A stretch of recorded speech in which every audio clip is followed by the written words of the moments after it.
Hi everyone, welcome back sa ating lesson. Continuation pa rin ito siya ng ating lesson sa Newton's law of motion, and we are still in second law of or application of second law of motion. Ngayon naman, we're going to discuss about non-equilibrium application of Newton's second law of motion.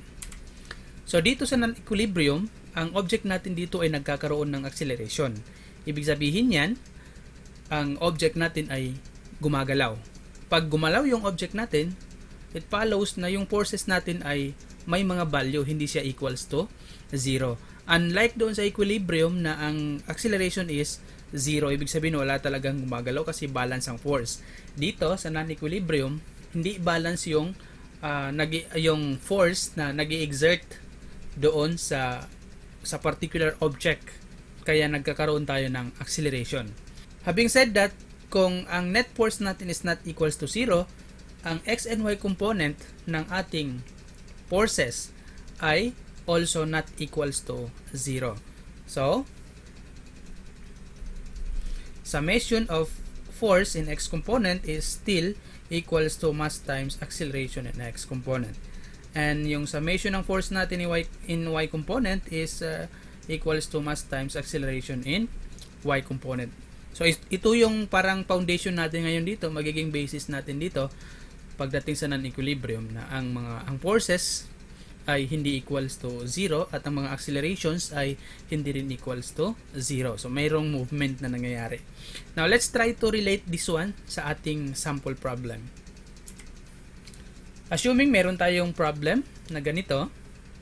So a block of S, yung S dyan is the sliding block, with a mass of, yung big letter M dyan is yung mass ng ating sliding block. Pero sa mga ibang libro, pwede rin natin i-denote yan as M sub A. Tapos yung sunod naman na mass is M sub B. But in this case, yan muna yung i-adapt natin. So the block is free to move along a horizontal frictionless surface and connected by a cord that wraps over a frictionless pulley. To a second block, yung H naman dyan is a hanging block with a mass of, ngayon, small letter M siya para ma-aware tayo or ma-notify tayo na yung M na yan is referring to the mass of hanging block. Tapos yung big letter M doon is referring to the block of or mass of the sliding block. Pero as I said, pwede rin natin i-denote yan as M sub A and M sub B and so on and so forth. So ang mass ng ating hanging block is 2.1 kilograms. So the cord and pulley have negligible masses compared to the blocks. Ibig sabihin yan, massless yung ating string. So, hindi kasali. Hindi kasali sa problem natin or hindi natin i-consider yung mass ng ating pulley at saka mass ng ating string.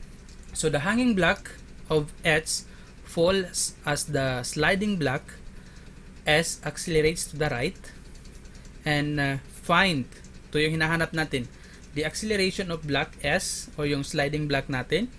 And letter B, the acceleration of block H or yung hanging block natin. And letter C, the tension in the cord. Okay? So, i-explain lang natin, no? Medyo himay-himayin lang natin kaunti yung ating problem para mas maintindihan natin. So, meron tayong block. Ngayon, itong block na ito ay meron silang mga corresponding masses. So, ang ating sliding block o yung big letter M natin dyan, meron siyang mass na 3.3 kilograms. So, ito yung given natin dito. Mass of sliding block is 3.3 kilograms. So, yan yun. So, ibig sabihin, pwede natin ilagay dito para mas makita natin. 3.3 kilograms. And yung hanging mass natin dito or hanging block natin dito is meron naman siyang 2.1 kilograms. Which is ito. Mass of hanging block is 2.1 kilograms, and pwede ko rin ilagay dito para makita natin 2.1 kilograms. So ang hinahanap natin ngayon ay unang-una is yung acceleration. Pag sinabi natin acceleration, ito since meron tayong arrow dito, ibig sabihin yan na ang acceleration ngayon ng ating block ay going to the right. So considering na ito, no, para mas tayo, para medyo mas detail tayo, frictionless itong na patungan ng ating block. Ibig sabihin ng frictionless, parang wala, nag-slide lang siya, smooth lang siya na surface. Walang pwedeng friction na or force na pumigil doon sa box natin. So kumbaga smooth masyado yung surface niyan.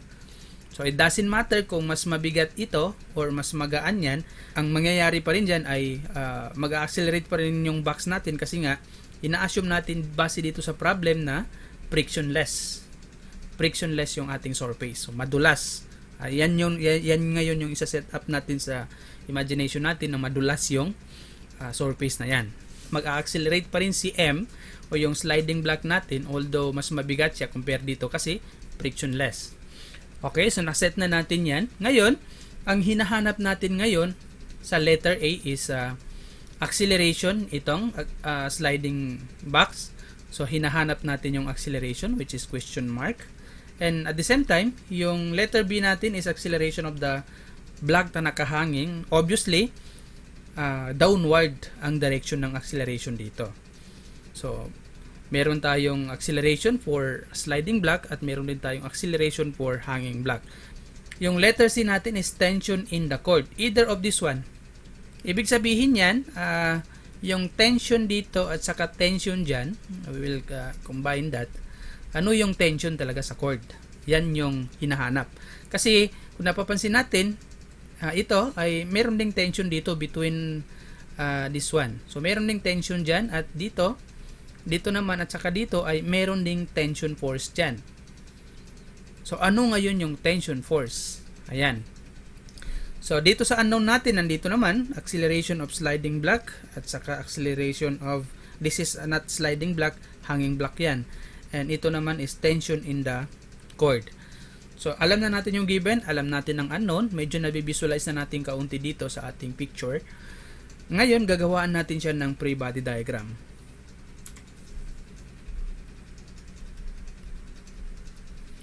So yung free body diagram natin, gagayahin ko lang yung parang doon sa illustration natin.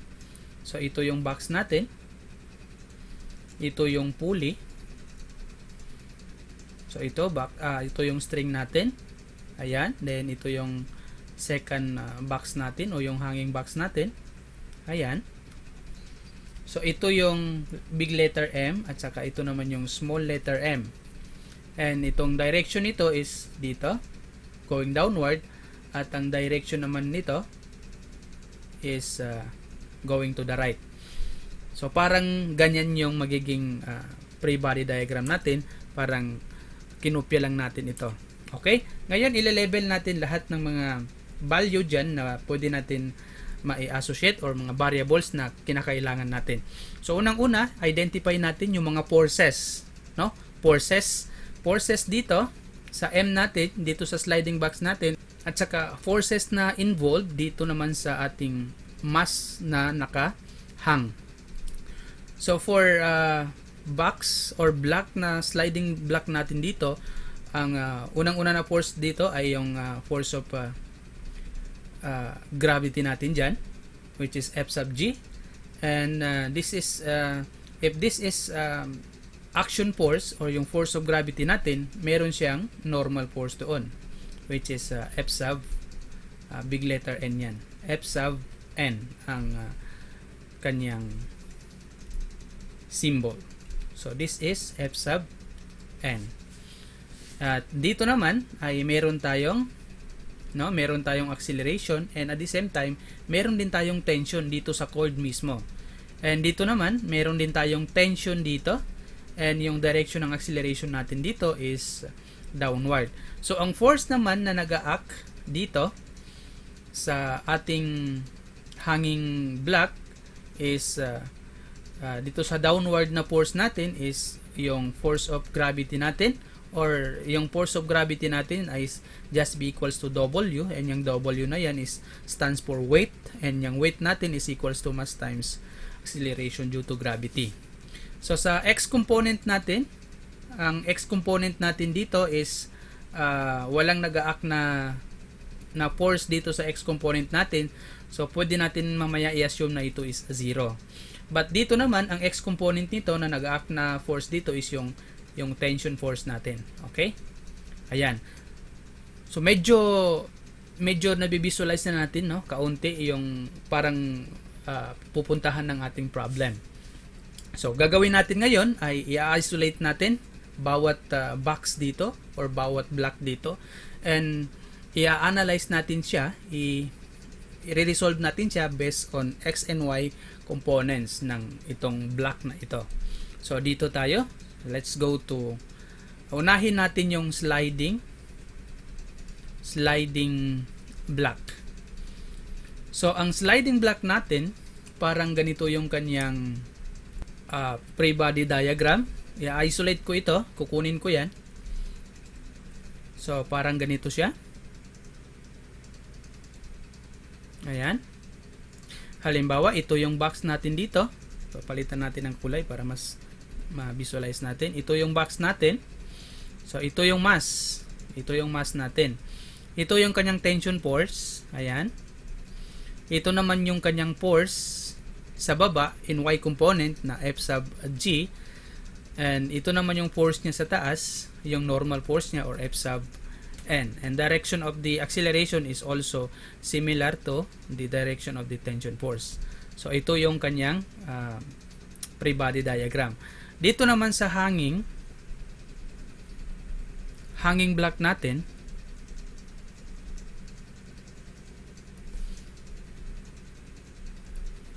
so sa hanging block natin, ito naman kukunin natin ito. Ayan, ganun pa rin.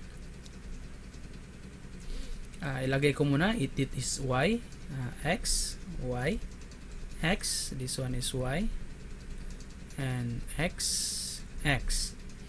Okay. So dito naman sa Y natin, again, ito pa rin yung mass natin, yung center dyan is yan yung mass natin. Kunwari. And dito naman sa ating Y component ng ating hanging block dito, ang force na na-act dyan is the force of the gravity or yung weight natin. Similar din dito, that's equals to weight pa rin. Ayan.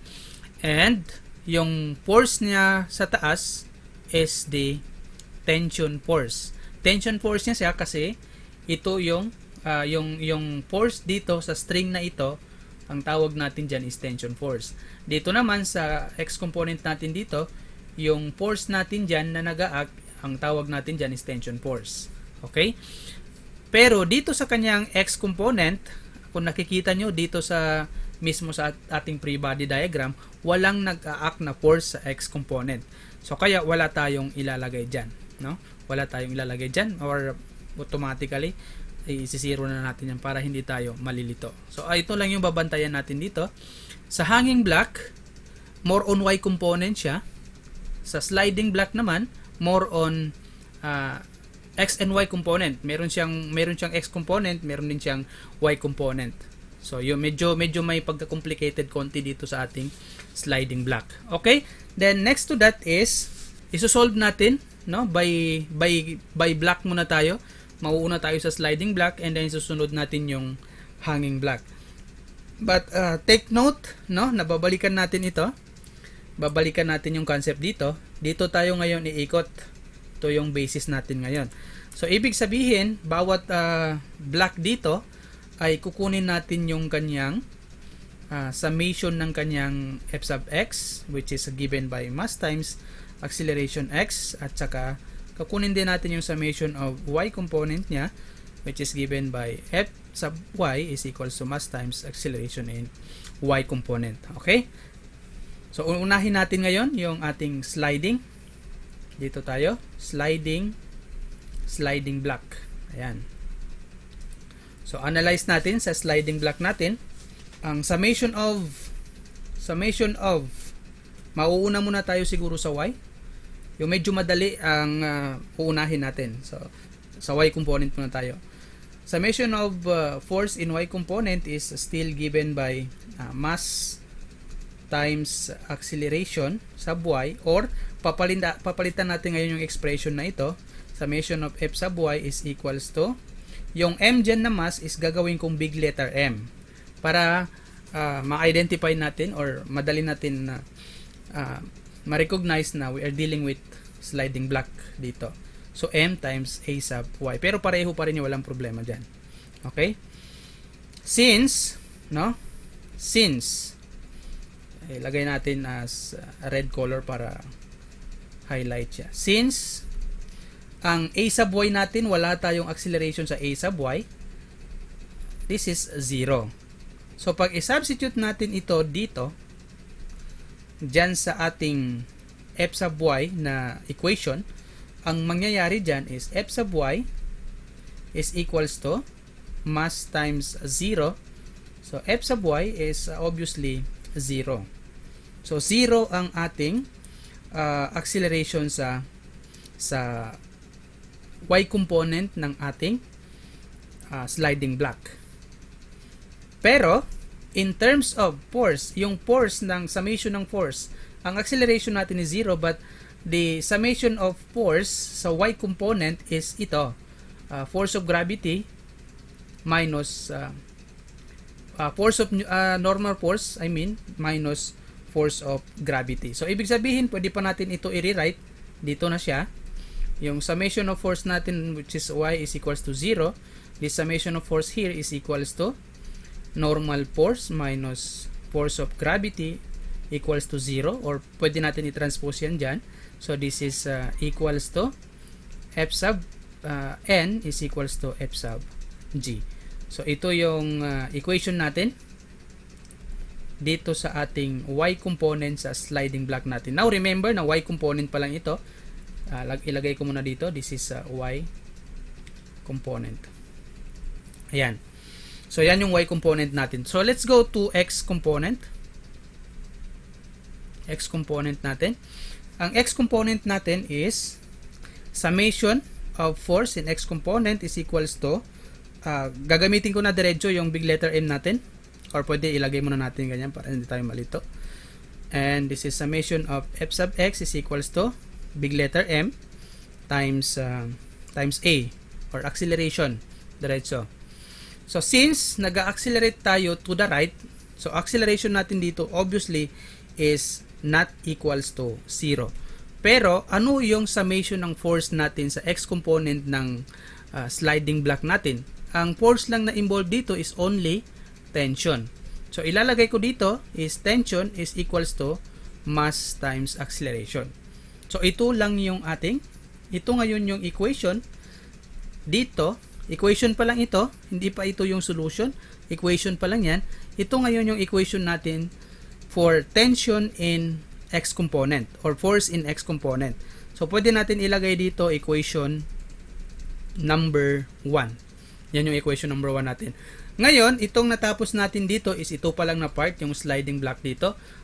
Ang kinuha lang natin or ni-resolve natin yung x and y component ng acceleration at saka force ng sliding block natin. So tapos na natin yan. Dito naman tayo ngayon sa hanging block natin. So ganyan lang natin para mas maklaro natin. Okay? Gagamitin naman siguro natin dito na color, maybe is dito naman try natin dito. Maybe let's go to black. Ayan. So for hanging block,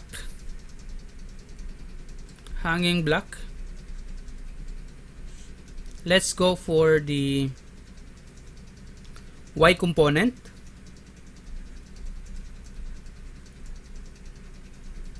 So ang y component natin is summation of force in y component is equals to mass times acceleration sub y. Okay? Ano yung summation ng force natin in y component dito? Obviously, ang force natin dito sa y component is equals to, unang-una is meron tayong tension. Ilagay ko dito, tension minus, since ito ay directed downward, so negative yan, so minus f sub g.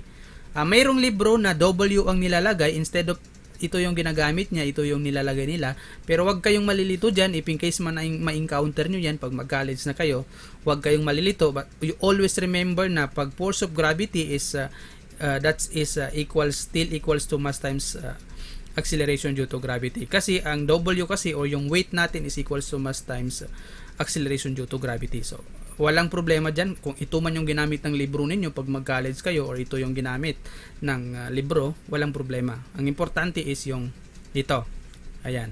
Alam nyo na mass times acceleration due to gravity yan. So this is tension minus force of gravity equals to, since ang y component natin ay merong acceleration, so nag-accelerate tayo, nagmo-move yung box natin in y component, kaya magre-remain ito ngayon, hindi ito 0 kasi may value yung ating acceleration. So this is mass times acceleration. Yan yung ilalagay natin. And from this one, pwede natin ngayon sabihin na ito is tension minus yung F natin dyan is equals to ito, yung pinakita ko dito. So pwede natin ilagay dyan mass times acceleration due to gravity, and this is equals to, since ito ay yung acceleration natin dito is downward, since downward yan, negative. So negative mass times negative acceleration, or just be equals to tension minus mass times acceleration due to gravity equals negative times mass times acceleration. At ito ngayon, ang expression na yan ay equation. Okay, equation pa lang yan. Equation for y component. So pwede natin isulat dito, this is equation number, kung equation number 1 ito, sana yun, equation number 1, ito naman ay equation number 2. So meron na tayong y component ngayon. Now let's go to x component naman ng ating hanging block. Siguro dito ko na lang ilalagay, papalitan ko na lang ng color yan, gagawin ko na lang siyang green. Sa x component naman, ang x component natin ay given by summation of force in x component. This is equals to mass times acceleration in x component. Since nakikita nyo naman dito sa ating free body diagram na walang acceleration na value or walang movement na nangyayari along x component dito sa hanging block natin. Kaya automatically na ang acceleration dito is 0. Kaya this is summation of force here is equals to 0, and wala ring force na nag-act along x component nito. Walang force dyan. Kaya 0. In other words, pwede na natin i-neglect yung x component ng ating hanging block kasi wala naman mga forces at saka acceleration na involved sa x component ng ating hanging block. Okay, so magpo-focus na lang tayo dito sa y component. So ngayon, ang na-equate natin ngayon na equation ay ito. Ito ang pinaka-importante dyan. Yung meron tayong equation na for tension at meron tayong equation na ganito sa ating hanging block and ating sliding block. Ang susunod dyan ay we will eliminate t doon sa ating mga equations na nandito. Eliminate natin yung t dyan para ma-solve natin yung acceleration. In other words, to eliminate t, we will subtract natin yung equation number 1 natin into equation number 2. Ang equation number 1 natin dyan is equals to, balikan natin, ito yung equation number 1 natin. Ayan, equals to tension is equals to big letter M, mass of sliding block times A. Ang equation number 2 natin dito is equals to, balikan natin ulit doon, T minus mg is equals to negative M times A.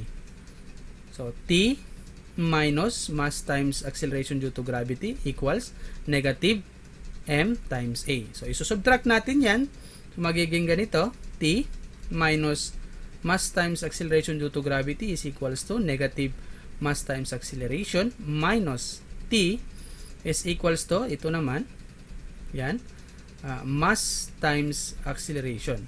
So this is negative to negative, and this is mass or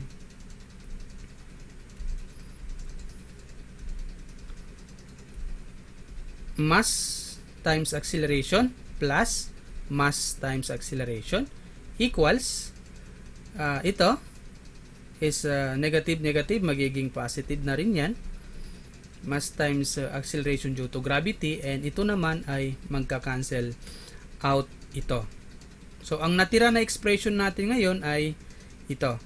So this is mj, mass times acceleration due to gravity, is equals to big letter M times A plus mass times acceleration.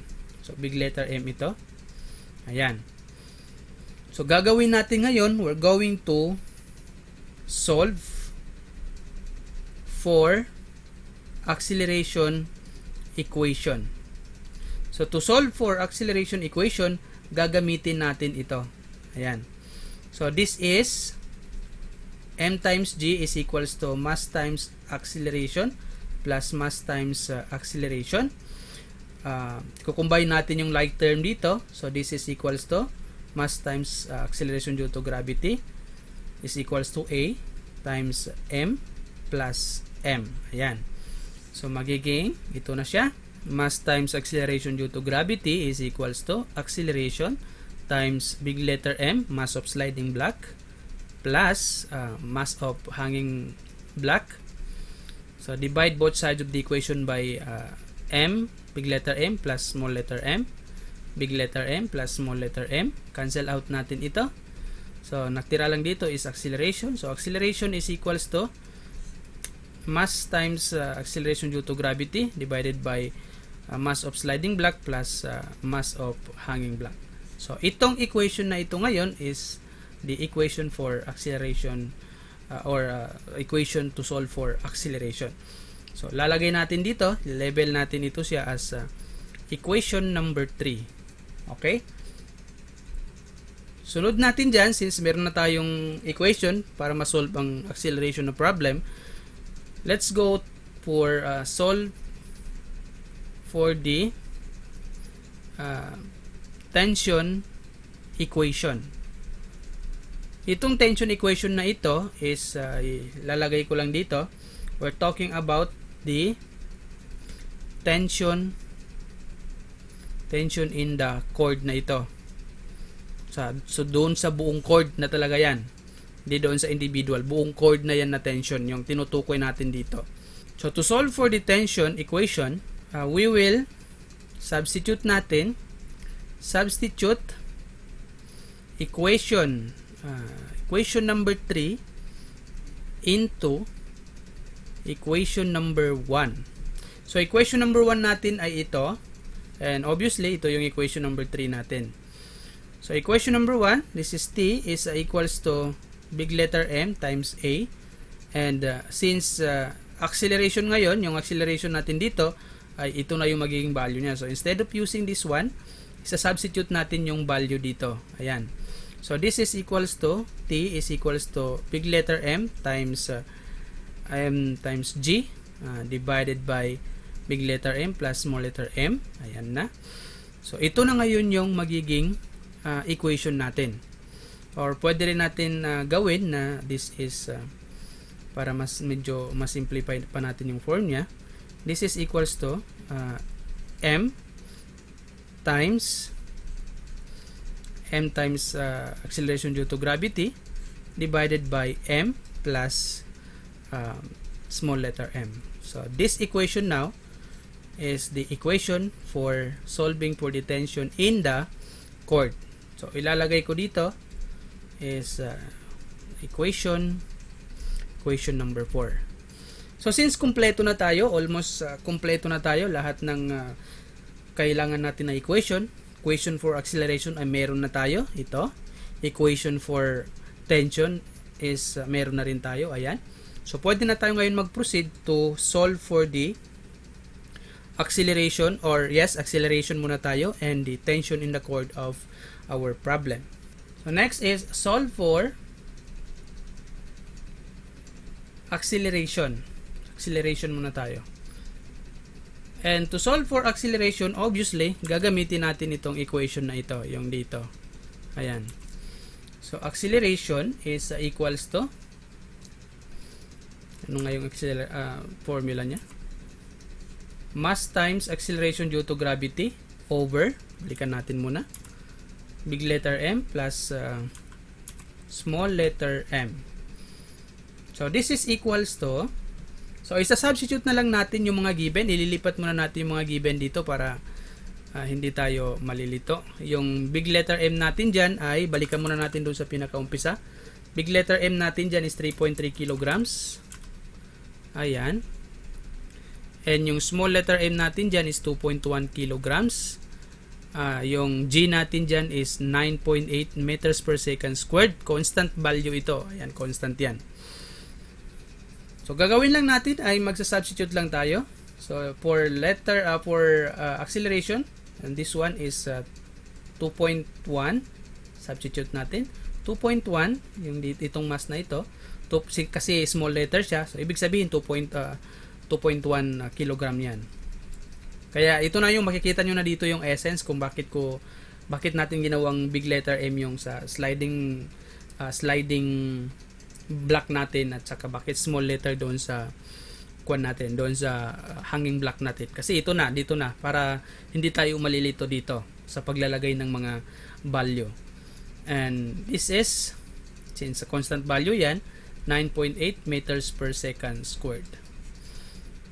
Divided by, big letter M siya. So ito ay 3.3 kilograms plus small letter M naman yan. So 2.1 yan kilograms. Okay?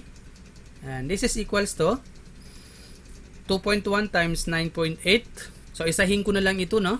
Kayo na bahala mag-adjust dyan sa inyong mga calculator. 2.1 times 9.8 meters per second squared divided by 3.3 kilograms plus 2.1 kilograms is equals to 3.8 meters per second squared. Yan ngayon yung acceleration natin. So, highlight muna natin dyan. Yan yung acceleration natin. Okay, ang gusto ko makita nyo dito ngayon, para ma-prove talaga natin, no, na nag-coincide yung mga sagot natin, ay dapat mapalabas natin itong unit na ito. So, dito tayo. Yung kilograms, no, yung kilograms, ayan, taas lang natin. Kilograms times, ito naman is meters per second squared is equals to Newton yan. Okay? Ito naman, pag i-plus mo si kilogram to kilogram, ang lalabas dyan is 1 kilogram na lang.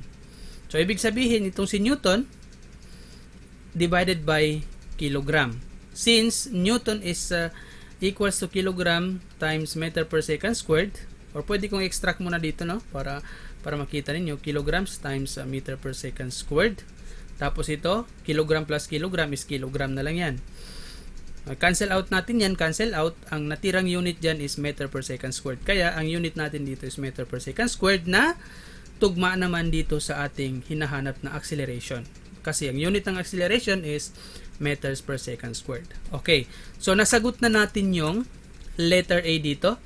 Yung acceleration ng block natin is 3.8 meters per second squared. Ngayon, dito sa letter B natin, no, i-level lang natin, no? I-level lang natin dyan. Dito sa letter B natin, acceleration pa rin yung pinapahanap sa atin, acceleration of block. Ngayon, gusto ko munang makita nyo ito. Balikan natin yung picture dito. So, yung acceleration dito is equals din sa acceleration dito. Bakit? Kasi, once na mag-move, no? Mag-move yung box natin dyan, automatically, mag-move din yung box natin dito. Kasi hindi pwedeng mag-move ang box dito kung hindi nag-move yan. Kasi connected sila ng string. So in other words, pag nag-move ito at nagkaroon ng acceleration, magkakaroon din ng acceleration yon. So halimbawa, nag-move ito at nagkaroon ng acceleration na, shall we say, 1 meter per second squared, automatically, ang acceleration doon is 1 meter per second squared pa rin. Kasi connected yung string nila.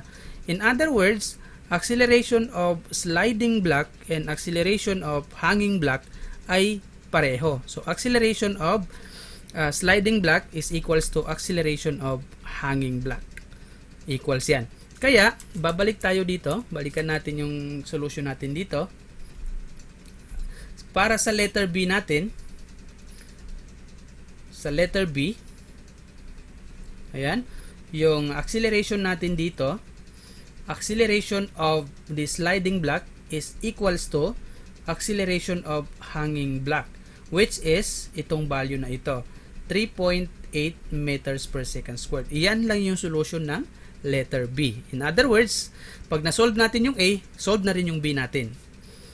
So, yan na yung sagot sa A at saka B. Ngayon, ang susunod na lang natin ngayon, ang problema na lang natin ngayon is yung tension, letter C, yung tension in the cord. Ayan.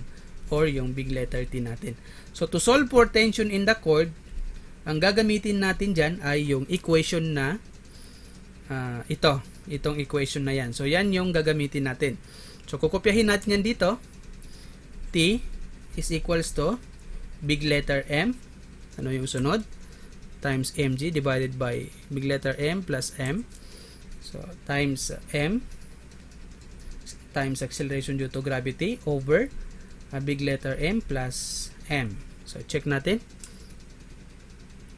Okay, tama. So, yun pa rin yung given natin. Substitute natin. Si big letter M is 3.3. 3.3 kilograms times small letter M yan. So, this is 2.1 kilograms times 9.8 meters per second squared divided by big letter M. So, 3.3 kilograms plus small letter M is 2.1 kilograms. So, imumultiply nyo na lang yan lahat. Kayo na bahala dyan sa calculator ninyo. Ang lalabas dyan na sagot is equals to 13 newtons. So, ang ating tension force is equals to 13 newtons. Okay? So, explain muna natin kung bakit newtons yan. So, dito tayo. Ang focus lang natin dito lahat ay mga unit. So, this is kilogram. Ito is kilogram. Ito naman is meter per second squared. Pag pinag-combine mo yung dalawa dyan, magiging kilograms na lang yan. So, ilagay natin dito. Kilograms times ito naman. Kilograms times ito. Meters per second squared divided by yung kilograms natin dyan. So, kilogram. Okay. Now, pwede natin mag-cancel out ito. Cancel out natin yan. Cancel out natin yan. So, ang natira na lang is kilogram times meter per second squared. Ayan. Over 1. So, kilogram times meter per second squared is equals to newtons over 1 or equals to newton. Kaya, newton yung unit natin dyan na sakto naman dito sa ating hinahanap na tension. Kasi, ang tension natin is equals to force, which is ang unit ng force natin is newton. Okay? At ang tension is also equals to weight, and weight is equals to force. At ang unit nila is newton. Kaya newton yung unit yan. So, ang sagot natin sa problem natin doon sa acceleration ng box or block at saka tension ng block natin ay ito. Itong 3.8 at saka 13 newton. So, yan yung ating solution dito sa problem na ito. Now, ngayon, kayo na ang bahalang umintindi. Kung meron kayong hindi naintindihan dito, please, punta kayo sa ating group chat. I-chat nyo ako doon because napaka-importanting topic ito na ma-master ninyo. Not totally ma-master ninyo. Ang importante is ma-absorb nyo yung concept kasi may encounter nyo talaga ito 100% sa college. Babalik ito sa inyo na topic. So hanggang dito lang. This is Mads and see you in the next video.